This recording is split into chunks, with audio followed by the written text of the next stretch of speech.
Welcome to Hope for the Caregiver here on American Family Radio. This is Peter Rosenberger. This is the program for you as a family caregiver. How you doing? What's going on with you? That is the question for us as caregivers. How are you doing? You see, healthy caregivers make better caregivers. Are you healthy? Do you feel healthy? Are you moving towards healthiness? Are you making healthy decisions today? Notice I'm not saying happy, because I think sometimes we get confused with happy and healthy. Healthy is attainable. Happiness is episodic, but healthiness and a healthy lifestyle, spiritually, emotionally, physically, professionally, financially, relationship-wise, all of those things are available to us to make healthier decisions. And healthy caregivers, of course, make better caregivers. And that's the point of this program. HopeForTheCaregiver.com. HopeForTheCaregiver.com. I want to address something very quickly. There's a video out. I put it in our Hope for the Caregiver group. You're welcome to go out and join and be a part of it. As a member of this audience, you kind of get automatic access to that. It's a free Facebook group, Hope for the Caregiver. And I put a video of a conference I did the other day in Baltimore, Maryland. It was a great time. It was a Zoom conference, which I like those because I could still stay here and be a caregiver at home while doing these things. We had a pretty good crowd there too, online at Zoom, which is kind of different. It takes a little bit of getting used to, but we had a good time doing it. And I wanted to share something about that. I don't spend a lot of time talking about tips on this program, caregiving tips, because I figured, once you got it, you got it. And a lot of people do spend time on that. They have all kinds of, 7 things you can do as a dementia caregiver kind of thing, and that's great. There's so many resources out there. And once you got it, you got it. Where I focus on this program is really equipping people to withstand the day-to-day onslaught of things that we don't own. We're constantly having to fight against the resentment, the guilt, the fear, the despair, all those kinds of things. Because if our hearts are settled, then we make better decisions. But if our heart's a train wreck, then we make lousy decisions. And that's where I kind of land on that particular issue. But a friend of mine said, you just assume that a lot of people know how to do some of these things that you just rattle off that you do every day. And you might want to give some thought to that. And I said, okay, he's a very close friend of mine. And I said, you know what? If you bring it up, then it needs to be brought up. There are things that I do and have been doing as a caregiver for so long that I mistakenly think that it doesn't have maybe as much meaning to talk about to other people because it seems so mundane to me. The things that I struggle with daily are those matters of the heart, of keeping your head and your heart calmer. But you know what? Part of that is learning to do some of these tasks. So I'm going to, if you'll indulge me, I'm going to divert into a couple of those things for a little bit today. Then I've got a special part of the program I'm going to bring to you, the back half of the program. One of those things is just travel. And I'm getting ready to head back to Denver with Gracie. She's going to have her, that I can count, 84th operation. They're going to take some screws out of her femur. She broke it 1.5 years ago. When they repaired it, not in Denver, they repaired it at another hospital in Montana. They put longer screws in there to anchor it, which is what they're supposed to do, into that rod that goes into the femur. But when you have an amputee who wears a prosthesis, that thing was going to squeeze a little bit. And they didn't take that into account. And so the screws are too long and they need to come out because it's putting undue pressure and sharp pain when she wears her prosthetic limb. So we're going to take that out. I don't know how long she'll have to recover from this particular surgery. Hopefully it's not too long because they're not having to do much more than just take it out. But there is pain involved. And with Gracie, there's always things that can go kind of haywire. But I'm planning for the trip. I'm staying, and a friend would say, well, what are you going to do while you're in Denver? Are you going to have a car? And I said, no, we Uber. We have a guy that we met through Uber who was a wonderful man. And we contact him ahead of time and he'll come and also drive us. He does all kinds of car service stuff and he'll come and drive us from the airport to the hotel. The hotel is right across the street from the hospital. We get, they have a restaurant in the hotel And then they have, we can always Uber Eats and do all kinds of things like that. So we just learned to do this. You put apps on your phone, you use technology to do it. And as Groucho Marx said, it's so easy, a child of 5 can do it. Somebody get me a child of 5.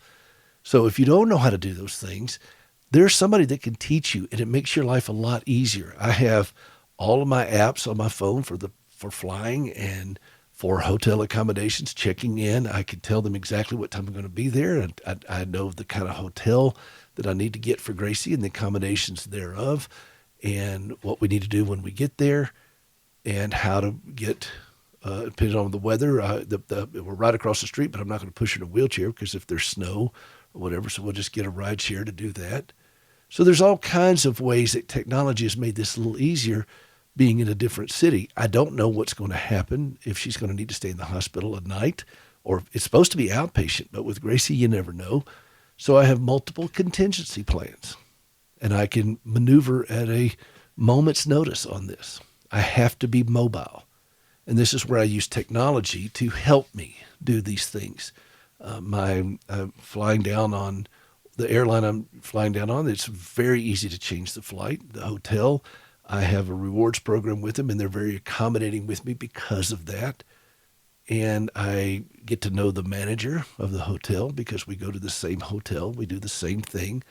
All those things go into making this trip easier and less stressful. And that's kind of the whole point. Getting through the airport with Gracie is not an easy trick. And I will consolidate our packing to make sure that we don't have checked bags, because we're just going down there for hopefully just 2 nights, maybe a third if we need to, but I don't want to have checked bags because that adds more stuff that I've got to do to haul through the airport or to get to it. So little things like that, you pack very much accordingly. You get streamlined. And if you have a question that this prompts, please go out to my website, hopeforthecaregiver.com, or to the Facebook group at Hope for the Caregiver. Join it and post a question on travel tips and so forth. But I help Gracie get all of her stuff, as tightly organized as possible so that we are compact and mobile, because we have to make changes so quickly. I learned a long time ago that I don't have to spend an enormous amount of money to do this well. You just have to think through it. And you always get a medical rate. Particularly if you're staying near a hospital, they usually have a medical rate. So ask for one. I mean, the answer is always no till you ask. And when you get a car service, if you're not used to doing that kind of stuff, make sure you know what kind of car you're going to get that shows up, because it's got to accommodate a wheelchair, getting in and out of the car, all those kinds of things. On my Uber profile, I'm in my martial arts uniform. I have a 2nd-degree black belt. So I put that picture on there so they know up front who they're dealing with. I figure, why not? Because safety is also a big issue. A lot of times I'll do things like get Gracie's hair washed while we're there on the road with one of the local franchises of all these different places that you just go in there and walk in and get her hair washed, because it's easier than for her to try to do it. Sometimes even in a hotel with handicap accessibility and all stuff, Gracie has beautiful hair, and but it requires a little bit of help, and her, shoulders and back and arms are always hurting. So those are little things that you can do to make your trip a little easier. Yes, it costs money, but it doesn't have to cost a lot of money.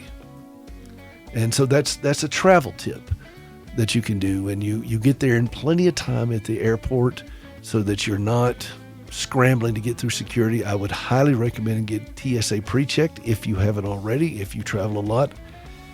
It makes it a little bit easier, and they will work with you, but you have to be able to articulate what your needs are and let them know that you mean business. I usually get a little crosswise with the TSA at some major airports, invariably, but that's just part of it. That's kind of the world we live in.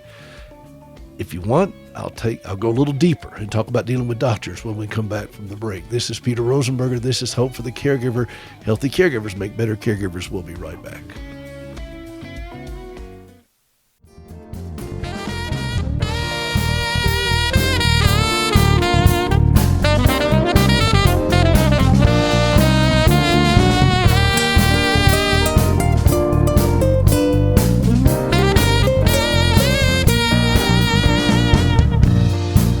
Welcome back to Hope for the Caregiver. This is Peter Rosenberg, and this is the program for you as a family caregiver. And we're so glad that you're with us. We're talking a little bit about some tips today. I don't normally do this, but I was specifically asked by a friend of mine to address some of these things. He said, I just get overwhelmed thinking about all the day-to-day stuff you do, and it may be that other people are feeling the same way. And I thought, well, okay, if you want to know, I'll tell you how I do it. And then if that helps you, then I'm very glad, because that's the whole point of this, is to equip you. And I hope that these things will help alleviate some of the day-to-day stress you have, particularly if you have to, like in the last block, we talked about travel.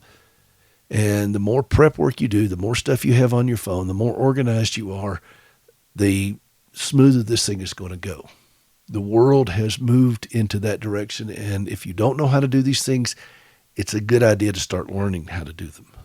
Putting a rideshare app on your phone is not hard. Once you got it, and it'll change your life if you live in a major urban area. Now, you have Uber in cities. Well, I'm way out here in middle Montana. We have Goober. We don't. Our rideshare involves a dog sled. So, but when I go to cities, I need to be able to have some type of transportation if I'm flying in.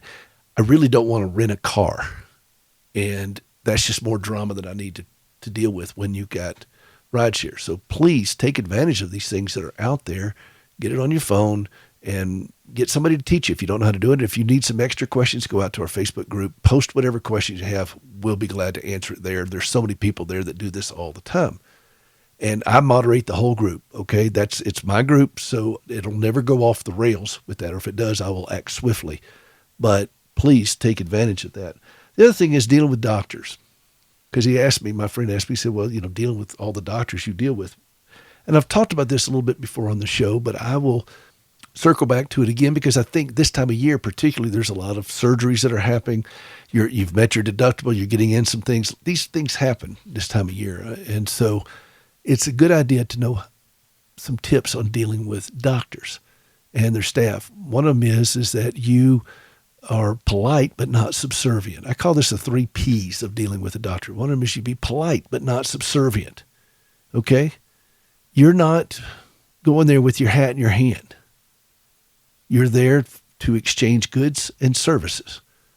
And you, because of your diligence, have some type of medical insurance, healthcare coverage that allows the services of this medical provider to be paid for. Some of it comes out of your pocket with your deductible or your copay, but all of it is being transferred from one entity to another, and you are responsible for all that. Even if you're not writing the check, you're still the person responsible for making sure it gets done. So you can be polite, but you're not subservient. This is a transaction. This is a business transaction. And you're not there to in any way be a doormat or be treated poorly. And I've said often on this program, we caregivers are high-functioning multitaskers. We are very good at what we do, at being able to navigate a lot of things. We're assimilating a lot of information in real time that's very, very quick. And we're all doing this without any kind of formal training, really, for the most part.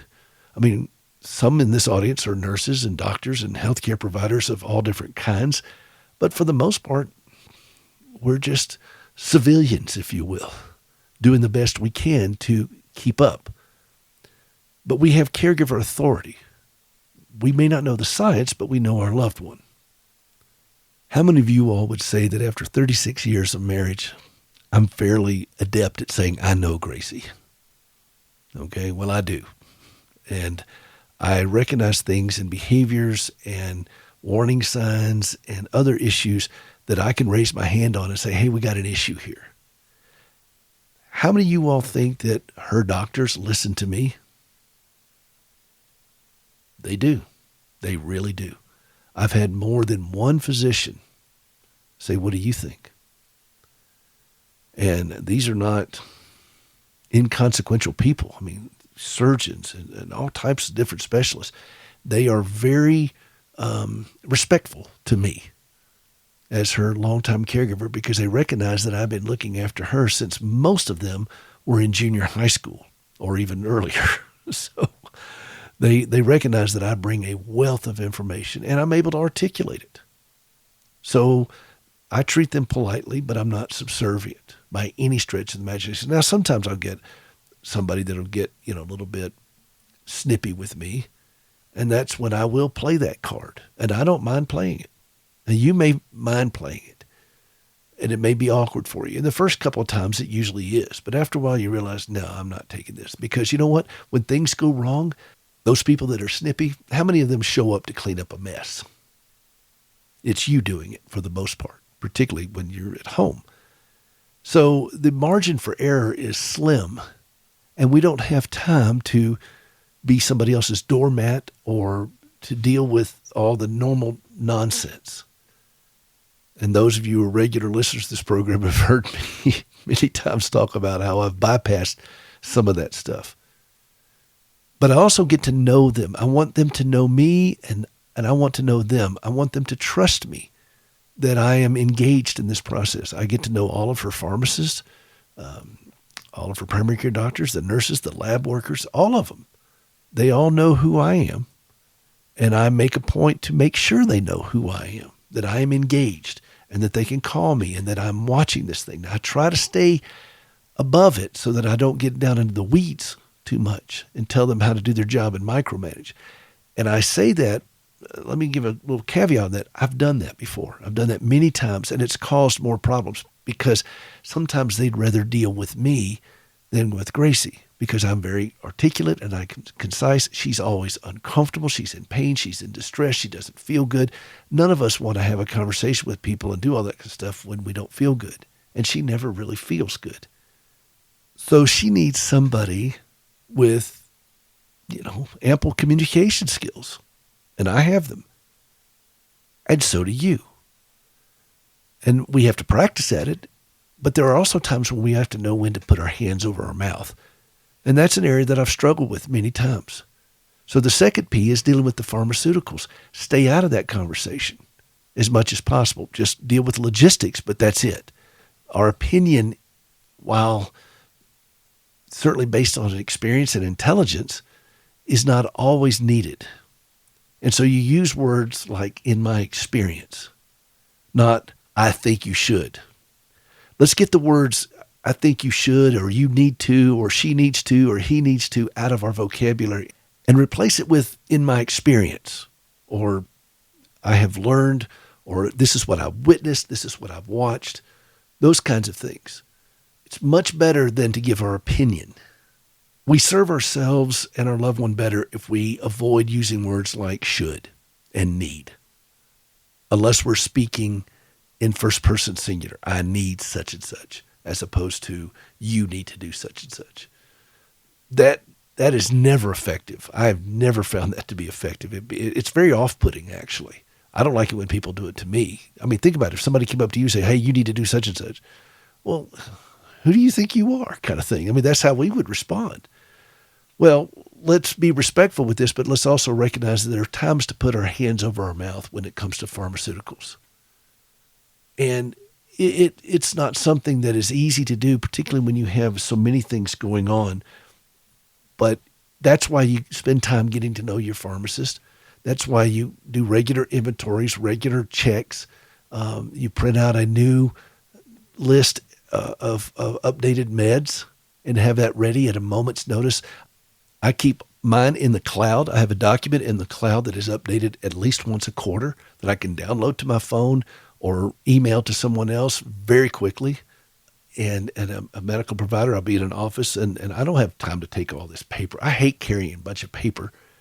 And so I keep everything on the cloud, not on my laptop, in the cloud, where I can access it from anywhere in the world if I have to at any point. And I've had to do that from West Africa while Gracie was here in the States. So these are important things to remember, to use this technology to work to your advantage, and be willing to engage with these providers, but don't tell them how to do their job. Ask them what they think. What are your thoughts? Here's what I've witnessed. What are your thoughts? And then you start building a team, because ultimately you're the team leader here. You are, in the airline industry, they call it the pilot in command. You're the pilot in command when it comes to your loved one's care on many occasions, not every occasion. You're not in charge of every aspect of their life, but when it comes to these sorts of logistics, you are. And pilots do what they call cockpit resource management, CRM. What do I have to work with here? Okay, what are the resources that I have? And some of the resources you have are technology. So please use it. The other thing is, when you go to deal with doctors, it's a professional meeting. So treat it as such.